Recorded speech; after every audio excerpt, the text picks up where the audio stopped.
a aula, e eu lembrei aqui agora já no meio da aula, já para o final. Tá bom, beleza, vai ficar válido.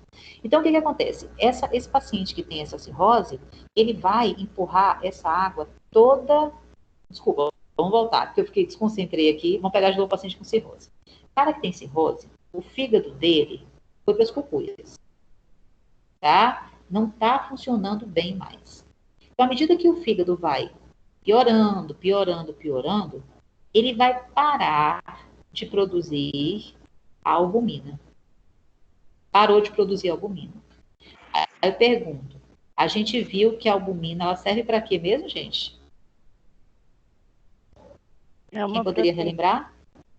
Puxar água para o vaso Proteína sanguíneo. que puxa água para o vaso sanguíneo. Então, você imagina, Brenda, a seguinte situação. Eu não tenho mais agora fígado de produzir, né? Então, eu não tenho mais a proteína que estava puxando a água para dentro do meu vaso. E aí, Brenda, o que vai acontecer? O que vai acontecer se eu não tenho mais a proteína que puxava a água? Alda, desliga o seu aí, meu amor, que o seu eu acho que tá... Peraí. Tá ligado. Tá.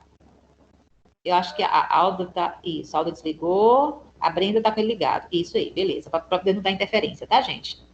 Então, vejam bem. Voltando. A pessoa que tem a cirrose, ela não fabrica mais albumina, certo? A albumina, o colega acabou de falar para vocês, que é aquela proteína que ficava lá dentro do vaso, puxando a água para a água ficar dentro do vaso. Você não tem mais ela. Então, o que vai acontecer com essa água que estava dentro do vaso, gente? O que vai acontecer com essa água que estava dentro do vaso? Não tem mais ninguém que puxe ela para dentro do vaso. Vai secar? Vai sair. Vai o quê? Vai sair, exatamente. Ela vai sair. Não vai sair? Ela vai sair porque quem puxava para dentro do vaso não existe mais. Então, essa água ela vai começar a sair. Ela vai sair e o que acontece? Agora, eu quero perguntar para aquelas pessoas que conheciam alguém que morreu por causa da cirrose.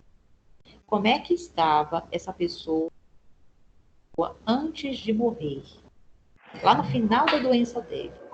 Eu conheci uma pessoa... Toda inchada ou estava toda inchada? A barriga estava muito inchada. Por quê? E a água deu retenção de líquido. Por que ficou tão inchado assim, gente? Não, deixa eu te perguntar. De onde veio esse inchaço todo que essa pessoa está tendo, gente? O que é aquele inchaço? É simplesmente a proteína que ficava segurando água dentro do vaso, ela não existe mais. Então, a água que estava dentro do vaso, ela vai sair e vai se distribuir no corpo inteiro, entre as células. Resultado, a pessoa vai ficar toda inchada. Toda inchada. É um inchaço generalizado. Quando você tem esse inchaço generalizado, a gente chama isso de anasarca. Tá? Anasarca é um inchaço generalizado. Por quê? Porque eu não tenho mais a proteína para grudar essa água aonde ela devia estar, que era dentro do vaso sanguíneo. Como é o nome da proteína, professora? É albumina? Albumina. Quem fabrica ela é o fígado. Na cirrose, como o fígado parou de funcionar, ela não produz mais albumina. Não tem albumina, não tem como puxar o sangue, a água do sangue para dentro do vaso sanguíneo. Compreenderam, gente? Tranquilo? Então, primeira coisa... Gente, vocês têm que ver quem está com o celular. Quem está com o telefone ligado, o microfone ligado. Isso, beleza, vai lá. Vamos lá. Quem é o primeiro? Pode falar, Alda. Alda, você ia perguntar alguma coisa? Você tá cortando bem, Alda. Tá. Albumina é uma proteína que puxa a água para dentro do sangue? Do vaso sanguíneo. Ah. Que água é essa, gente? O próprio plasma. O próprio plasma. Então, se ele não fica dentro do vaso, ele vai para fora. Por isso que a pessoa fica toda inchada. Fora do vaso, que entre as células, você fica todo inchado. Entendeu? Por isso que essas pessoas com cirrose, quando chega lá na frente, ela fica toda inchada. Se ela começou a ficar toda inchada, é sinal de que ela já está com o fígado assim, ó, na tábua da beirada. Parando mesmo de funcionar. Tá claro, gente? Todo mundo entendeu isso? Então, beleza. Então, a primeira coisa que a gente viu de importante sobre o plasma é que dentro desse plasma, dentro dessa água, existe uma proteína. E essa proteína é chamada de albumina. Tudo bem? Vamos para a próxima professor, coisa mas eu que a quero gente tirar uma dúvida com você. Vamos lá. Essa água, ela fica dentro da barriga da pessoa, fica dentro no corpo geral ou sai na urina? Ó. O que acontece? Essa água, o normal é que o excesso de água que a gente tem sai na urina, certo? Seu xixi já foi sangue um dia. Seu suor já foi sangue um dia. Sua lágrima já foi sangue um dia. Ok? Agora sim, quando a cirrose, a água do sangue, esse plasma que estava no sangue, ele primeiro, tá? Vê se melhora aí. Melhorou? Melhorou? Melhorou, ok. Então, essa água que estava no sangue, quando a pessoa tem cirrose, no início, ela vai para a barriga. Ela vai sair de dentro do vaso e vai parar na barriga. Eu não vou explicar ainda para vocês esse processo, porque isso a gente vai ver mais para frente. Essa aula que eu estou dando aqui, gente, essa informação que eu estou dando sobre essas pressões é extremamente importante para você entender como é que você vai formar urina, o que acontece lá para o seu fígado funcionar, o que é uma barriga d'água. Mais para frente, eles vão usar essa informação para aprender isso tudo. Entendeu? Então, quando a pessoa tem a cirrose, primeiro vai inchar a barriga. A barriga vai ficar cheia de água. Aquela água estava no sangue. Quem era aquela água? O plasma. Ela saiu e foi para a barriga. Aí depois você vai deixando de produzir albumina e vai inchando não só a barriga, vai inchando o corpo inteiro da pessoa. Tá certo? O corpo todo. Ela vai esparramando, ela vai espalhando pro corpo todo. Não é que ela sai espalhando, não. É porque você não tem mais albumina para prender a água nos seus vasos sanguíneos. Você tem vaso sanguíneo no pé, na perna, na coxa. Exatamente, é isso mesmo. Exatamente. Tá? Tudo bem? Ok, gente? Posso passar para o próximo, então? Ficou claro para todo mundo? Fala, meu bem. Em relação a quem bebe pouca água, esse processo é mais retardado? Quer ver? Com quem bebe pouca água, vocês vão estudar ainda esse processo também em renal, mas quem bebe pouca água, você está vendo essa pressão que está em verde aqui? A pressão hidrostática? Ela tem que ser, por exemplo, se você bebe muita água, essa pressão ela fica um pouquinho mais alta. Se você bebe pouca água, essa pressão vai ficar mais baixa. Entendeu? Só que a repercussão disso, vocês vão ver em renal. O que acontece quando o indivíduo fica sem beber água. Vocês vão ver um sistema lá chamado sistema renina-angiotensina-aldosterona. É um processo que faz a gente sentir sede, etc e tal. Mas isso vocês não vão ver agora. Vocês não vão ver isso agora. Se eu tentar falar disso agora, eu vou confundir a cabeça de vocês. Tudo bem? Tranquilo? Então, assim, mas só esclarecendo a pergunta da colega. Isso. Esse sistema já estudou, prof. Já estudou já? Renina, qual turma que você é? Aldosterona, isso. Qual turma que você é? É quarto período. Mas qual curso? Farmácia. A farmácia já deve ter visto. Se você já está no quarto, você teve Morfo 3, não teve? Já tivemos. Então tá. Então, para você, por exemplo, se formar urina, ao passar pelos seus glomérulos renais, essa pressão hidrostática ela tem que ser mais alta do que a oncótica. Então, a água acaba saindo para que você forme a urina, entendeu? Aí, aí, quanto mais água você bebe, mais a hidrostática você aumenta. Quanto menos água você bebe, menos a hidrostática vai aumentar. Então, você vai formar pouca urina, vai sair pouca água para o seu rim. Entendeu?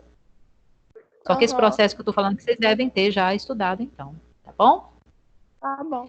Ok, galera? Agora vamos pensar Professora, nessa mas se eu segunda tirar uma slide. Então, outra primeira dúvida coisa, aqui com você. vamos lá. Em Vamos lá. relação de quem bebe muita água ou pouca água, morre do mesmo jeito ou demora mais? Pra morrer o quê, menina? Porque Não, presta uma atenção. pessoa que Se ela se tem você cirrose, bebe ela pouca... vai bebendo, ó. até chega um ponto que o fígado não aguenta Não, mais, ela presta morre. atenção.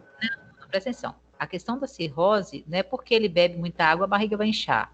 Bebe pouca água, não. A cirrose tem a ver com a dificuldade que a veia porta está tendo em deixar o sangue entrar no rim, entrar no fígado, entendeu? O sangue ele não consegue entrar no fígado, ele está encontrando uma resistência, como se ele ficasse acumulado naquela região. O que é cirrose, gente? Cirrose é um fígado cheio de cicatriz. Então, se você pega um sangue, um capilar, por exemplo, que está tentando entrar com sangue lá no rim, no fígado, desculpa, chega lá e encontra um monte de cicatriz, aquele sangue não vai conseguir passar. Resultado, a água que está ali no sangue, aquele plasma ali que está ali no sangue, ele vai acabar extravasando, ele vai sair do vaso e vai para a região abdominal da pessoa. Entendeu? Aí um outro processo.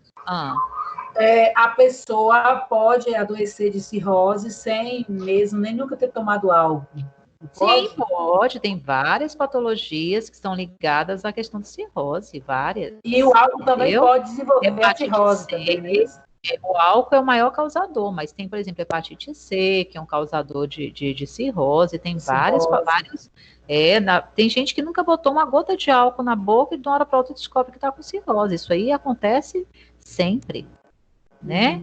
A galera que gosta de para manicure lá, sem levar seu alicate, por exemplo, coisas do tipo, né? A pessoa que pode pegar esse tipo de hepatite e passa anos e nem sabe que está com essa hepatite. Quando você vai descobrir, professora, além da hepatite e do álcool, existe outra causa assim que a pessoa pode levar a pessoa a adoecer de cirrose? Tem a questão medicamentosa, né? Tem várias coisas que podem evoluir para cirrose. Tem uma esteatose grave, que é o fígado gorduroso, tá? Mas isso aí, fígado gorduroso pode evoluir para cirrose. Então, assim, tem várias causas que não só o álcool, várias causas, viu, Álvaro?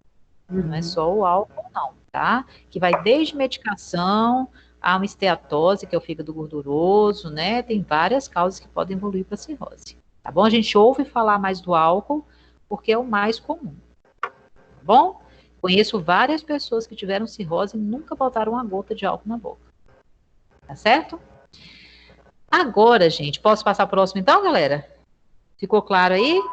A nossa aula agora, ela não é, assim, a gente acabou falando bastante de cirrose, mas cirrose a gente aprofunda mais em Morfo 3, quando a gente fala de sistema digestório. Tem um capítulo que a gente fala só de fígado. Aí a gente vê o que é cirrose, né? A gente vê a questão da fisiopatologia envolvida, as complicações que a pessoa pode ter. Mas o nosso assunto hoje mesmo é entender uma substância que é fabricada por esse fígado, que faz parte do plasma, que é a albumina. Tá claro? A segunda coisa que eu queria mostrar para vocês é o seguinte. Vocês estão vendo nesse desenho, tá? Umas bolinhas em vermelho, certo? E essas bolinhas em vermelho, se você observar, tem como se fossem uns pedacinhos de cor azul em volta delas, tá bom? Alda, desliga aí, meu amor, seu telefone, só para poder não dar interferência aqui, lindona. Obrigada.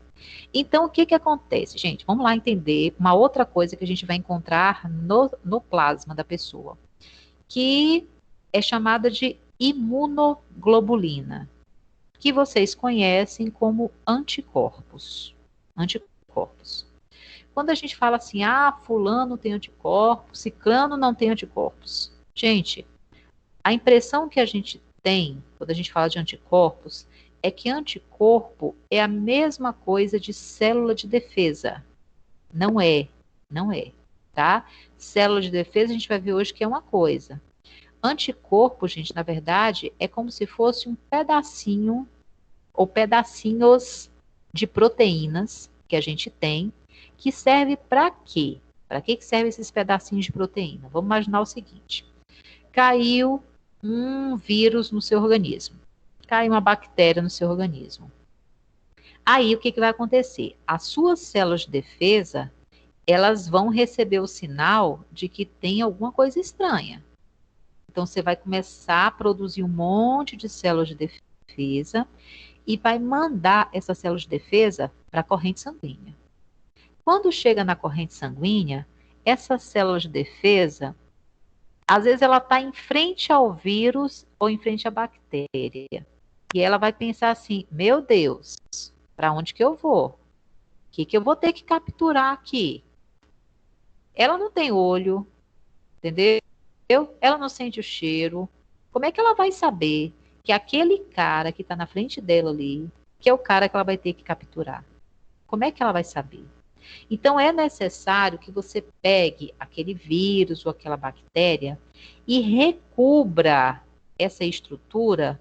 É como se você precisasse de marcar o local que precisa de ser capturado. O que é essa marcação, gente? Essa marcação é você recobrir essa bactéria, esse vírus, por pedacinhos de proteína, para na hora que as suas células de defesa chegar ali, ela, epa, já sei aonde que eu vou grudar.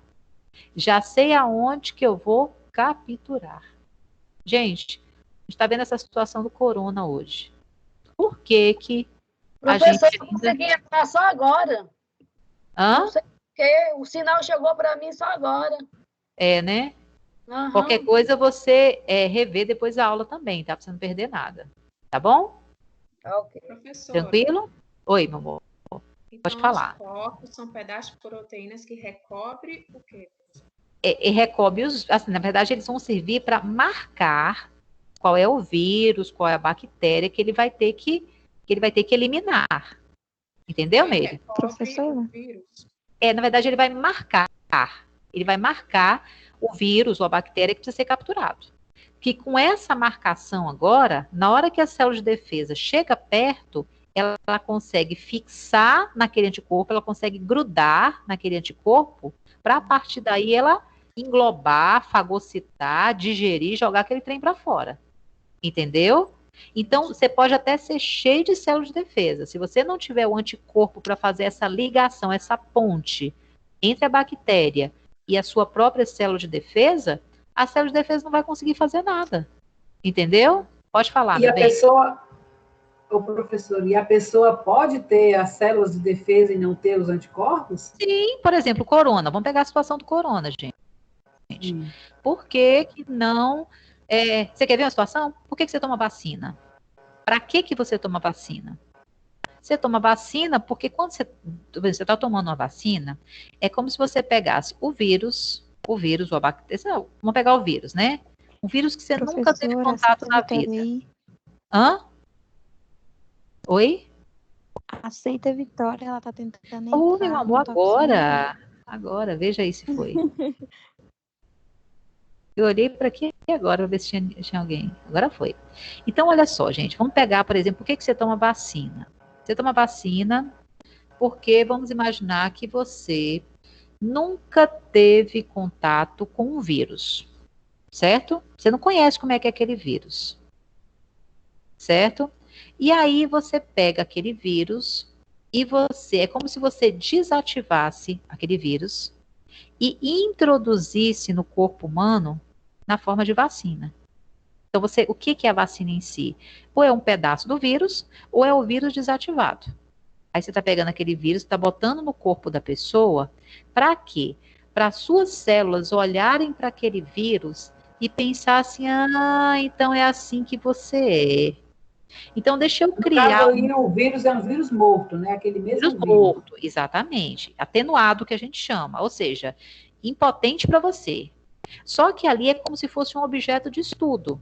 Na hora que aquilo cai na sua corrente sanguínea, que as suas células de defesa específicas, que vocês vão ver mais para frente qual que é, vai passar por aquele vírus, vai passar por aquela bactéria, e falar assim, moça, então é assim que você é.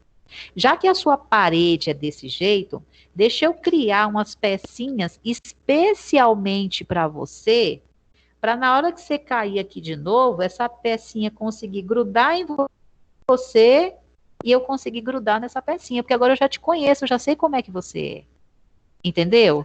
Então, essas pecinhas são, na verdade, quem? São as imunoglobulinas, que é a mesma coisa de anticorpo. Então, você, quando tiver contato com a doença, agora sim, você vai ter anticorpos para combater aquela doença. Pode falar, meu bem. Professora, em Sim. relação ao que você falou que a gente recebe o vírus atenuado, ou seja, ele morto.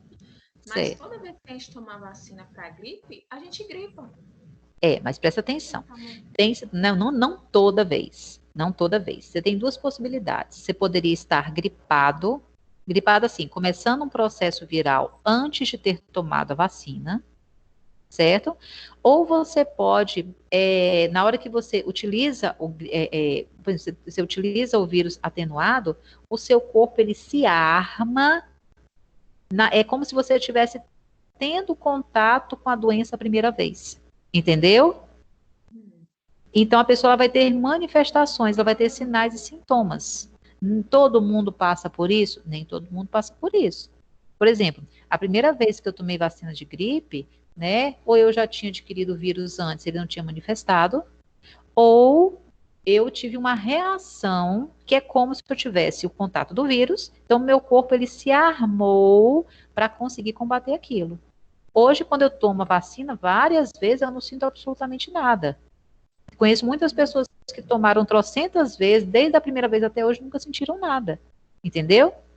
Então, é como se o corpo ele aprendesse a se armar. O que é aprender a se armar para aquela situação? Aprender a criar aquelas pecinhas, que é o que vai facilitar a sua célula de defesa de agir.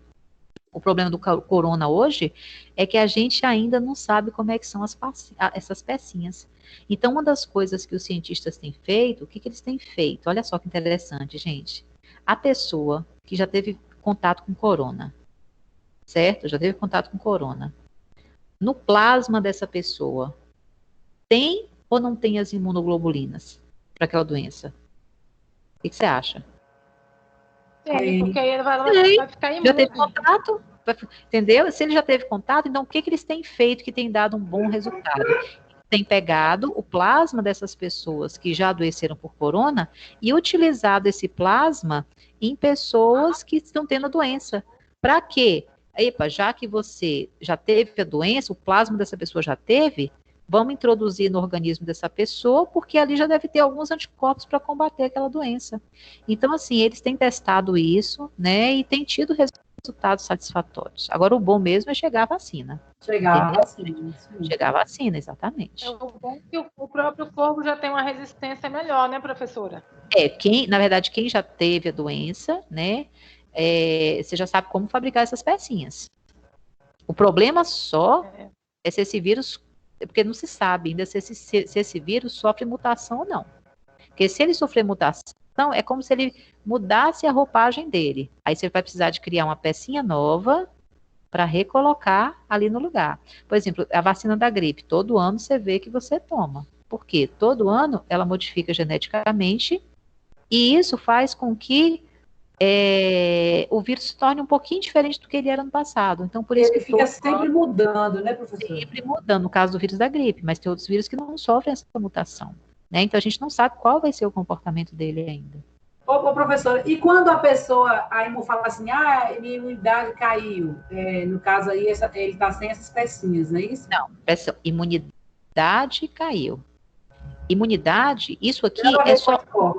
Não, olha só, isso é só um componente da sua imunidade, entendeu? Só que veja só, você precisa da pecinha, mas é a pecinha que vai englobar a bactéria, Alda? Não. Quem é que vai englobar a bactéria, Alda? É a célula de? Defesa. Então, quando você fala minha imunidade caiu, pode ser que você não esteja, por algum motivo, produzindo tão bem essas células de defesa. Ou então, eu tenho imunidade baixa, por quê? Você já observou que aqueles meninos que você cuida com todo o cuidado do mundo, aquela mãe fresca, que o menino nasce, não pode botar a mão ali, não pode botar o pé ali, não pode andar descalço, o menino não pode nada. O menino, qualquer besteirinha, ele adoece. Você sabe por quê? Porque quando ele era pequeno, ele não teve contato com antígenos diferentes, vírus diferentes, por exemplo, e isso não fez com que ele aprendesse a criar pecinhas diferentes. Porque para cada doença é um anticorpo diferente. Exatamente. Então, você pega, por exemplo, filho de índio, gente. Você já viu filho de índio adoecer? Aqueles meninos você está entendendo? Então, assim, ele teve durante a vida contato com vários antígenos. Na hora que você joga na bagaceira, quem é que vai se sair melhor? Quem teve contato com vários antígenos. Entendeu, gente? Então, cuidado é importante? Ele é importante. Só que quando você está criando essa imunidade, que depende dessas pecinhas e depende das células de defesa, né? Então, assim, tem situação que não tem jeito. Você tem que dar informação mesmo para que você consiga criar bem essas pecinhas. Vamos colocar assim. No caso, aí tem pessoas mesmo. Exatamente. Tem pessoas mesmo que fecham a casa todinha. Vai dar banho na criança, tem que fechar a casa todinha para dar banho na criança. Exatamente. Tem gente que realmente peca por exagero mesmo, né? Tem pessoas que são mais light, mas tem umas que, pelo amor de Deus, né? Por isso eu no caso aí, então, você está falando da vacina que ela sofre no caso da tuberculose, do vírus. Aí, no caso da vacina da gripe, todo ano ela é modificada. Nesse caso, a vacina da tuberculose não precisa ser modificada, então. A gente só toma uma vez. Não, presta atenção, gente. Tem vacinas que você toma uma vez só. Por quê? Porque a gente sabe como é que é o comportamento daquele vírus. Você sabe que ele não sofre modificação. Não é todo micro-organismo que vai sofrer essa modificação. Entendeu? Porque se conhece o comportamento daquilo durante anos. Entendeu? Então, tem coisas que são modificadas, tem coisas que não são. O corona, por exemplo, não se sabe ainda se você consegue se recontaminar, porque aquelas pecinhas que você usou há 6 meses atrás, vai servir para ele hoje? Não se sabe ainda. Né? Se você adquire, de fato, essa imunidade. Mas esse assunto aqui, gente, vocês vão estudar profundamente em Morfo 4, quando vocês estiverem falando sobre imunologia. Tá? Tem um assunto que vocês vão entender como é que cria essa pecinha, por que cria e não cria de novo, quem são as pessoas que mandam criar essas pecinhas, tá certo? Vocês vão estudar todo esse processo ainda. Tá claro aqui, gente? Então, até agora, o que a gente viu de importante? A gente viu a albumina, que é um componente do plasma, certo? A gente viu a imunoglobulina, que é a mesma coisa de anticorpos, que é também um componente do plasma. E agora eu quero falar de outro componente que vocês às vezes conhecem como se fosse uma célula, mas ela não é uma célula, ela é um fragmento, ela é um pedaço de célula, que é chamado de plaquetas. Plaquetas. É outro componente que a gente vai encontrar misturado no plasma, tá? Gente, plaqueta, para que servem as plaquetas? As plaquetas, elas servem para fazer o sangue da gente coagular. Entendeu? Então, assim, se você observar esses 2 desenhos que eu coloquei, o desenho que está à sua esquerda, observa que é um vaso, esse vaso rompeu e você está perdendo sangue por esse vaso, certo? Toda vez que você rompe um vaso sanguíneo, a parede desse vaso que você rompeu, ela começa a liberar uma série de sinais químicos. E esses sinais químicos vão atrair para esse local que foi lesado essas plaquetas. Então, as plaquetas começam a se juntar naquela região, começam a agregar, para fazer um processo que a gente chama de agregação plaquetária, e nessa agregação plaquetária são mandados sinais para que outras plaquetas venham e para que você inicie uma cascata que a gente chama de cascata de coagulação. Essa cascata depende de protrombina, depende de trombina, fibrinogênio, fibrina, vitamina K, depende do fator 8, depende de um monte de outras substâncias químicas. E essas substâncias químicas, à medida que você vai tendo a presença dela nessa cascata, você vai formando aquela casquinha da ferida, aquele coágulo, que é o que estanca uma hemorragia. Só que o que que acontece? Existem pessoas, por exemplo, se você pegar uma pessoa que tem hemofilia, o que que é hemofilia? Hemofilia é aquela pessoa que ela não produz alguns componentes dessa cascata de coagulação. Então, ela até que tem a plaqueta. Só que essa plaqueta dela não consegue fazer o sangue da pessoa coagular. Então, é uma pessoa que vai tender a ter hemorragia com muita facilidade. Outra situação que a gente observa, uma situação mais palpável. Vamos pegar, por exemplo, a dengue. O que acontece quando uma pessoa tem dengue? Quando a pessoa tem dengue, né, ela passa mal, tem febre, aquela coisa toda que a gente sabe. Só que tem um exame, quando você chega no hospital, né, que o médico sempre pede para você fazer, principalmente quando você está internado, que é para ver a sua taxa de plaquetas, essas que eu estou falando. Por quê, gente? Porque o vírus da dengue, ele vai destruindo a produção, ele vai reduzindo o número de plaquetas que você tem na corrente sanguínea. E com isso, o sangue da pessoa, ele vai perdendo essa capacidade de coagular. Então, você pode, por não conseguir coagular bem o sangue, você pode evoluir para uma forma de dengue, que a gente chama de dengue hemorrágica. Justamente porque você não está tendo um nível adequado de plaquetas, e isso está fazendo o indivíduo sofrer hemorragia facilmente, tá? Então, gente, as plaquetas, elas são extremamente importantes para poder fazer o nosso sangue coagular. Tá certo? Tranquilo? Então, a forma hemorrágica... Professora, mas não tem a ver, assim, quando a pessoa está com alguma enfermidade, tipo câncer, a pessoa não está com as plaquetas baixas, não fica com as plaquetas baixas? Eu vou falar de uma situação agora, que é o nosso próximo vai passar um e depois é ele, que eu vou falar de uma outra situação que é a sua plaqueta baixa, por exemplo, na leucemia, que é um tipo de câncer que a gente vai falar daqui a pouco, tá? Então, tem situações realmente que as plaquetas caem muito. Então, é só a dengue que causa essa plaquetopenia, que seria essa queda de plaquetas? Não. Várias outras doenças podem causar essa queda de plaquetas. Entendeu? Eu peguei só um exemplo que seria uma situação onde você tem, por exemplo, uma dengue hemorrágica. Tá certo? Beleza, gente? Tranquilo? Assim, quando eu faço também, eu vejo logo as plaquetas. As plaquetas padrão. A plaqueta é importante para ver como é que o seu sangue está coagulando. Se você tiver de menos, você vai tender a sofrer hemorragia com facilidade. Tá claro, gente? Alguém quer fazer algum comentário? Também faz parte? Do quê? Se ela leva a plaquetopenia? Isso. Se leva a plaquetopenia? Olha, eu não me recordo, não. Mas eu posso pesquisar e tentar trazer para você. Eu acho que não. Acho que só a dengue que causa plaquetopenia. Mas assim, eu não tenho certeza. Eu posso pesquisar e depois eu te passo essa informação. Tá bom? Tanto que o que existe a forma hemorrágica é só a dengue. Hã? Uhum. Entendeu? Eu sei que ela mexe com os ossos, né? Com os nervos, essas coisas. Assim, até onde eu conheço, a que causa distúrbios hemorrágicos é a dengue, tá certo? Agora sim, eu desconheço se a chikungunya causaria, mas eu vou dar uma pesquisada e depois eu te passo essa informação, tá bom? Professora, e a hemorragia em si, as plaquetas baixas também? Beleza, boa pergunta, gente. Hemorragia. Hemorragia é quando você perde sangue, tá? Você pode perder sangue de duas formas. Você pode perder sangue por causa de uma hemorragia interna ou por causa de uma hemorragia externa. Se você tem uma hemorragia externa, significa o quê?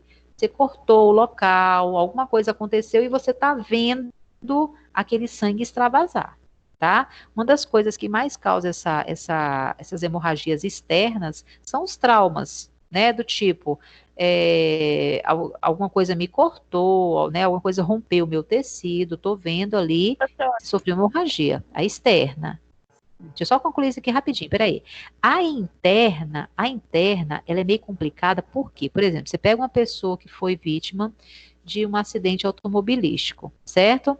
E aí, quando ela foi vítima de um acidente automobilístico, você vai lá e aquela pessoa está ali acidentada, você fala, meu Deus, a pessoa até parece estar bem, Aí depois você fala, nossa, fulano morreu por causa de hemorragia interna. Você fala, gente, mas eu não vi sangrar por um lugar nenhum. Sim, a hemorragia estava interna.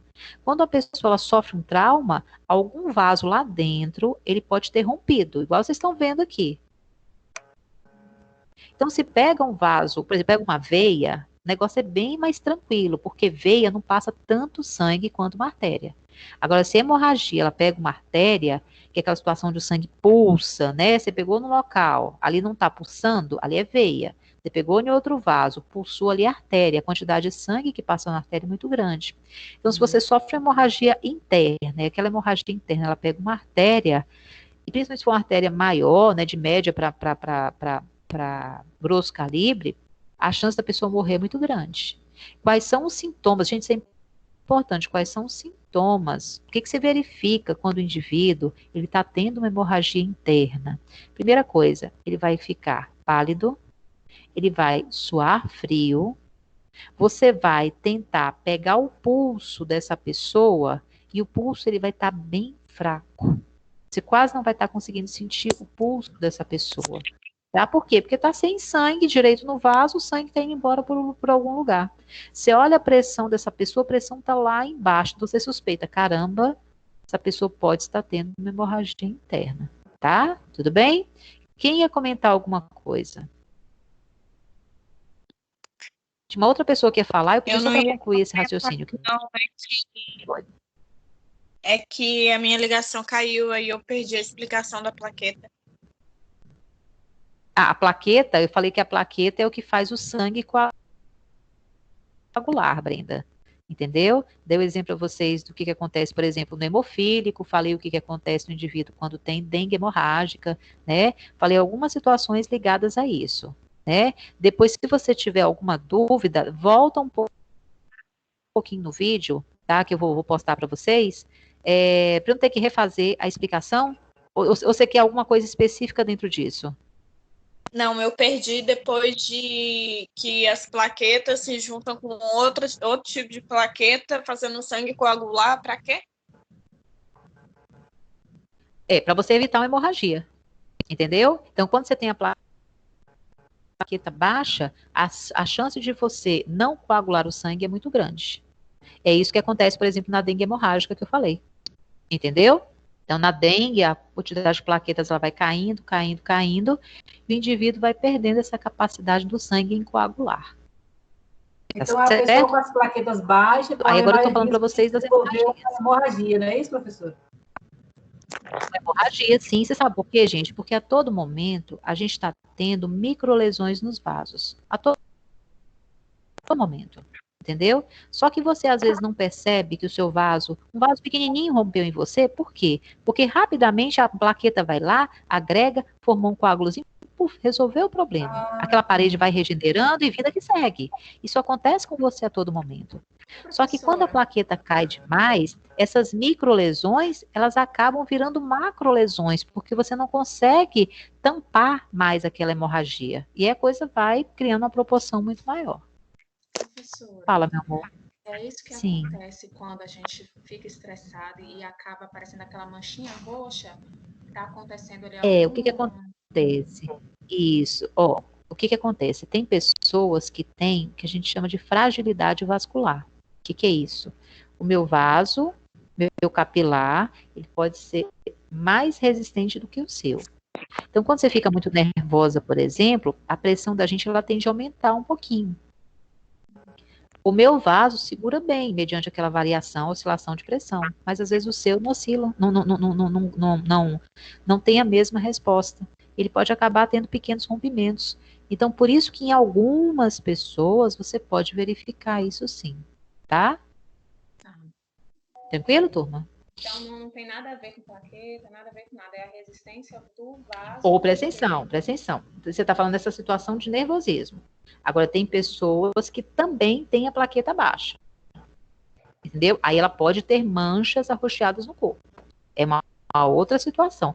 Na verdade, você pode ter vários problemas envolvendo plaquetas. Envolvendo plaqueta, envolvendo vaso sanguíneo. Entendeu? Então, o problema pode vir de várias fontes. Tá claro? Tudo bem? Agora, gente, a outra coisa que eu queria mostrar para vocês é isso aqui, ó. Então, sobre as hemácias. Só que antes dessa imagem aqui, deixa eu pegar uma outra para vocês aqui. Essa aqui é bem interessante. Vocês estão vendo que tem parece um donuts aí do seu lado esquerdo? Parece uma bolacha, né? Isso daí, gente, é o que a gente chama de hemácia. Hemácia, agora já seriam as células. A gente parou de falar do plasma. Plasma, a gente viu que tem albumina, tem imunoglobulina, tem plaquetas, tem também uma proteína que participa daquela cascata de coagulação chamada fibrina. Tudo isso está presente no seu plasma, naquela parte transparente. Isso que eu estou mostrando para vocês aqui agora, que está do seu lado esquerdo do vídeo, tá? Isso aqui é o tangue de morango do seu plasma. Entenderam? É isso aqui que eu estou mostrando que faz o sangue da gente ficar vermelho.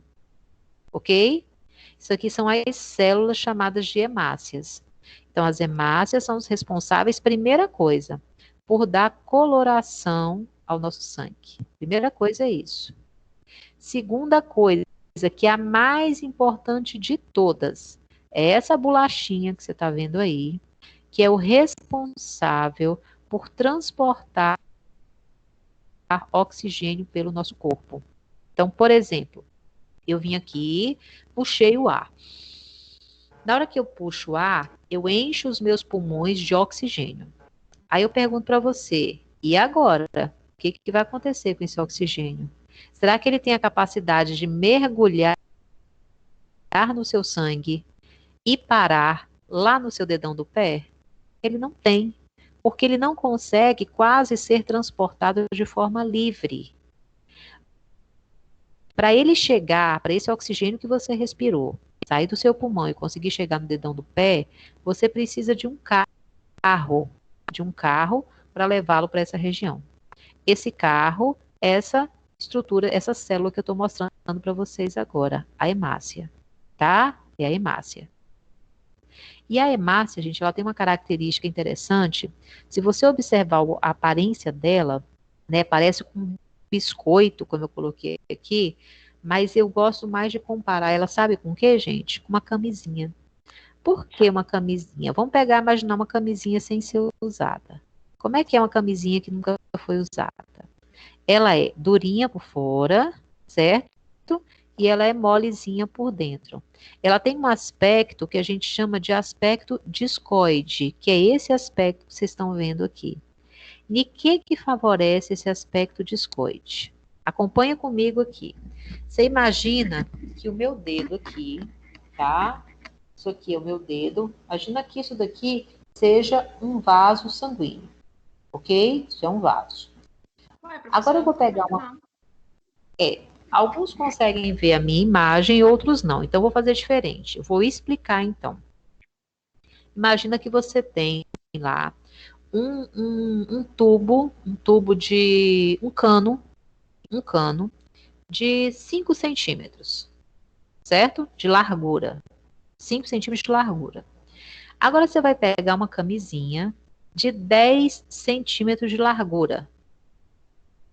Você acha que você consegue passar com essa camisinha por dentro do cano ou não? O que você acha? Então, vou voltar.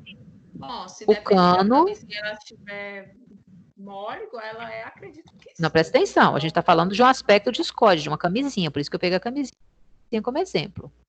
Você tem um cano que tem 5 centímetros de diâmetro. Você está pegando uma camisinha que tem 10. A camisinha não consegue passa não, professora. Então não passa. Porque passa não, menina? Por que você acha que não passa, Alda? Que você não falou que a primeira vez que passa. Presta atenção, é maior, bem maior. Só que presta atenção. Ela é mole, ela é discoide. Ela consegue deformar. Tá entendendo, Alda, que ela consegue deformar? Assim, Ela é molezinha dentro, moça. Passa, Se ela passa. fosse, passa. se ela Ela é fosse igual uma bola macia, de professora. macia, vocês estão bem entendidas de É camisinha, viu? maleável. Ela consegue. Tô vendo aí. A galera tá sabida, é maleável, isso aí. Então, por Eu ela tô ter esse falando bem aspecto, massa, professora. né? Pois é. Então, como ela tem esse aspecto Nós já maleável, estudamos, professora, nós estudamos sobre hemácia com Wesley. então ótimo. Então, vocês tiveram uma escola assim É. fantástica. Entendeu? Então, ele tem Sim. esse aspecto discoide, ou seja, o que acontece? Na hora que uma hemácia encontra um vaso sanguíneo que é muito estreito, ele consegue passar por ali. Entendeu? Isso é característica da hemácia. Por que essa característica é importante, gente? Ela tem que chegar até o seu dedão do pé. Tenha o diâmetro que tiver o vaso sanguíneo, ela tem que dar um jeito de passar por ali. Entendeu? Ela tem que dar um jeito de passar por ali. Então, esse aspecto discoide dela permite essa maleabilidade, né? Ela consegue entrar, sair onde ela quiser, tá? Para que ela tem que entrar e sair para onde ela quiser? Porque ela precisa levar esse oxigênio. E para ela levar esse oxigênio, olha que interessante, gente. Isso daqui é uma hemácia, tá? É aquele aspecto discoide, e observa que dentro dela tem como se fosse um mosaico. Vocês estão vendo? Esse mosaico que tem dentro dela, na verdade, é uma proteína entrelaçada. É uma proteína entrelaçada que tem, vamos colocar aqui para vocês entenderem melhor, que tem no meio dessa proteína 4 bolinhas de ferro. Vocês estão vendo essa bolinha amarelinha em cima, embaixo, embaixo? Então, essa estrutura toda, né, que envolve essa proteína entrelaçada com esse ferro, esses 4 ferros aqui no seu interior, a gente dá o nome de hemoglobina. Entenderam? Hemoglobina. Então, a hemoglobina da hemácia, ela é importante por quê? Porque esse ferro aqui, ó, esses 2 de cima e esses 2 de baixo, na verdade, eles são o banco do táxi. Para quem sentar, gente? Para o oxigênio sentar. Então, na verdade, esse ferro que vocês estão vendo ali é o local de ligação com o oxigênio, ou seja, se eu tenho hemoglobina, eu consigo levar o oxigênio para os tecidos. Se eu não tenho hemoglobina, eu não consigo levar o oxigênio para os tecidos. Ok? Então, a hemoglobina, ela produz oxigênio? Ou ela leva o oxigênio? Ela leva. Quem produz, né? Na verdade, quem produz é aqui, tá do lado de fora quem produz, o seu corpo. Você respirou, você jogou o ar para o pulmão. Então, a hemoglobina leva o oxigênio para? Ela leva para os seus tecidos. Para o seu cérebro, para o seu dedão do pé, para a sua perna, para o seu braço, para onde você quiser. Ela quem leva. Entendeu? Ela quem leva. Então, vamos imaginar o seguinte, gente. Nesse caso aí, ela atua como transportadora transportadora de oxigênio, exatamente. Tá claro? Então, vamos imaginar que eu pego uma faca, tá? E enfio a faca numa pessoa. Essa pessoa pode morrer? Pode. Por que uma pessoa vai morrer se eu enfio uma faca ou dou um tiro nela? Hein? Ela vai ficar sem ar, vai perder o oxigênio, não, professor? Por que ela vai ficar sem oxigênio se eu der um tiro nela ou se eu dou uma facada nela? Ela vai perder o quê? Na hora que eu furo ela com uma bala ou com uma faca? Ela vai perder sangue. Então, se ela está perdendo sangue, ela está perdendo quem? Está perdendo a hemácia. Se ela está perdendo a hemácia para fora do corpo, o que vai acontecer com o transporte de oxigênio para os seus tecidos? Vai faltar. Vai diminuir, concorda? Você não vai ter mais tanta hemácia para transportar oxigênio. Ou seja, os seus tecidos, seu cérebro, seu pé, todos os seus órgãos começam a ter uma queda na concentração de oxigênio que esses tecidos têm. Então, o que acontece com o tecido? O tecido morre. Ele morre porque o oxigênio, gente, ele é o responsável, é um dos ingredientes que a gente usa para produzir energia pela célula. energia. E se a célula deixa de ter energia, ela vai morrer na mesma hora. Ela vai morrer na mesma hora. Entendeu? Então, por isso que se eu pego, por exemplo, a cabeça de uma pessoa, seguro no tonel da água ali fica. Essa pessoa pode morrer? Pode.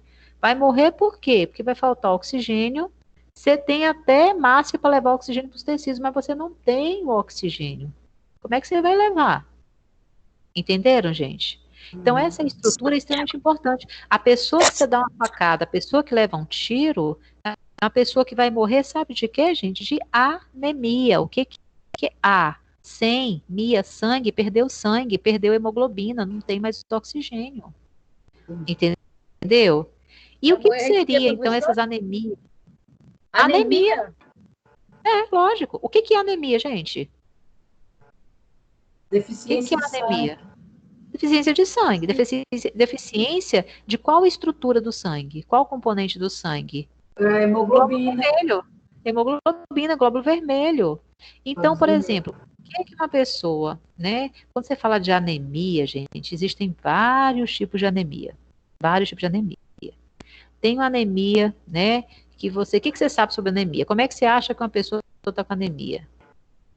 A deficiência de ferro, não é isso, professora? Tá bem? Tem um tipo de anemia que é por deficiência de ferro. E ela Mas quando a pessoa também, né, professora? fica pálida, né? Primeira coisa, é essa. Dor nas pernas, incha os Dor nas pés. pernas, uma fraqueza, aí você fala, ou é verme, ou essa pessoa está com anemia. Né? Você Eu pensa mesmo, logo professora, assim. preciso ficar sempre Tem atenta. aquela anemia falciforme também, né? Esse tipo de anemia que vocês estão falando aqui para mim, por enquanto, né? Quando a gente fala assim, fulano tá anêmico, né? Uma das principais anemias que a gente conhece, tá? É a anemia chamada de anemia ferropriva, mas não existe só ela. Existe a ferropriva, existe a falciforme, a megaloblástica, existe a perniciosa, existem vários tipos de anemia.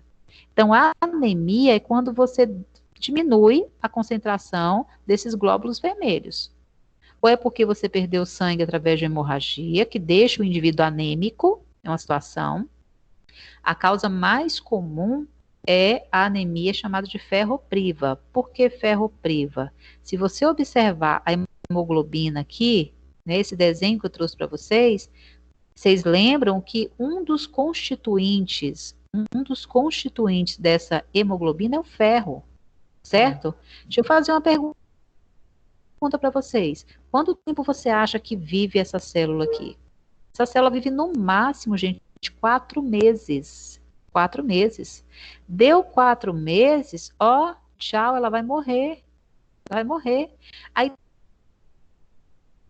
outra hemácia.